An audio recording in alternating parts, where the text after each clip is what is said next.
All right, guys, I want to give just a little visualization here to help you guys understand a little bit of some mechanic stuff, particularly the shoulders, and how to clarify some information that's out there. I like information when we're looking at what's going on with exercises via studies. All right, if we're looking at what we're showing on EMG, what are we maybe actually showing from a training response? But realize that info is going to all be secondary to having an understanding of some mechanics of literally how your muscles pull and move bones through space. And I think people overcomplicate stuff, one, by putting too much into a study because they don't really know how to interpret the results, but also just losing what I would consider some kind of common sense about how can we actually move things in space when there's actually a little bit of just understanding of physics. So some people have asked me, because there's information that obviously shows if you're doing an overhead press, your side delts work, or your side delts work a lot. And then the question is, do I even need to work side delts? And the reality is, yes, they're going to be working the same way actually your rear delts and your lats are going to be working. I'm going to clarify that in a second. Someone said, how's your lats working in an overhead press? I'm going to clarify. The reality is, how much stimulus does something need? It's kind of almost to me like saying, not a perfect one-to-one analogy, but oh, well, your pull-ups are working when you're doing a biceps, so you don't need to isolate your biceps. It's like, well, depending on how much you want your biceps to grow, you might want to put them in a position where they're in direct opposition of load and loading them through their full contractile range. It's the same thing for side delts and overhead press. Is there some side delt stimulus? Yes. Is the side delt in direct opposition of the load? No. Is it in direct plane with the load and the plane you're moving in? No. So does that mean it's the most stimulus you could get? No. So again, if you want your side delts kind of just a little bit bigger and you don't really care and you're not a bodybuilder, yeah, just overhead press. If your goal is to have your side delts as big as possible, you want to train them the same as everything else. Put them in a position where they're going to do the absolute most work more than any other muscle group.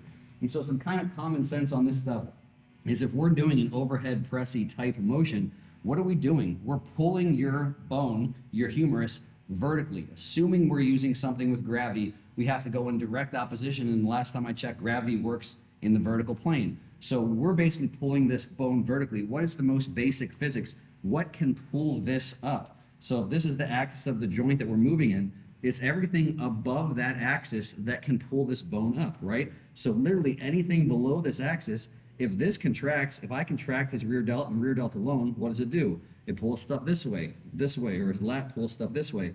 If I contracted my side delt in this position alone, what would happen? It's going to pull this way. Hopefully you guys can see, obviously, if this is running over top of this bone, here's his side delt right around here. Again, if it contracts, it pulls this way. So if we're pulling in direct opposition of the load, what's the best to do that? It's going to be that front delt. So again, if we're moving in this plane, if this pulls, it is absolutely by far in the position to do the most work when we're pulling. If we're looking at, again, everything above that axis again, the further you move this way, things get less and less and less and less mechanical ability to oppose that load and pull this direction until you get to the point where, again, we're below that axis. So yes, can some of your side delt, so what part more than anything else? And Terrence's anatomy here, because everyone's side delt and delt structure is a little bit different, everything from here up can work. So yes, some of his side delt can actually pull some stuff up a little bit, not nearly as much as the front delt. Some of his pecs can actually pull stuff up a little bit.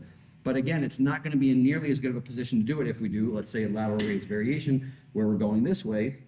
Now we can see that it is in the direct opposition of the load in the same plane that we're moving. It's going to require way, way, way more stimulus doing something like a lateral raise variation compared to a front overhead press or a shoulder press or something. Now, again, like I even said too, some people will say, well, the studies show that it's working. Studies would show an overhead press that rear delts are working, that lats are working. Why would it show that? Well, because that's what's necessary to hold the joint together, right? So literally when I'm overhead pressing to keep the joint from literally dislocating, you have a whole lot of muscle all around and on the opposite side of the joint as well too that has to contract very hard. So even though I'm saying that the rear delt can't do anything to pull this direction, I'm not saying it's not contracting or producing any level of stimulus. I am going to say that it's not contracting or producing adequate level of stimulus to grow as much as possible, since we know that typically it's traditional concentric eccentric style training that is going to be the most stimulus and the best for hypertrophy. So it's cool to look at studies, it's cool to look at what's working, but it's even cooler to understand some basic physics and basic mechanics of what exercises and what things are going to put muscle groups in the position to produce the absolute most force. And again, is that important for everybody? No. But if you're trying to get a specific muscle group as big as you can possibly get it, then you're going to probably, at some point in time in your lifting career, need to put it with as much stimulus and as much tension, obviously, as you can have it producing, again, by lining it up with the line of force and the plane of motion that you're using. So hopefully that makes sense. You guys got questions about that, hit me down below.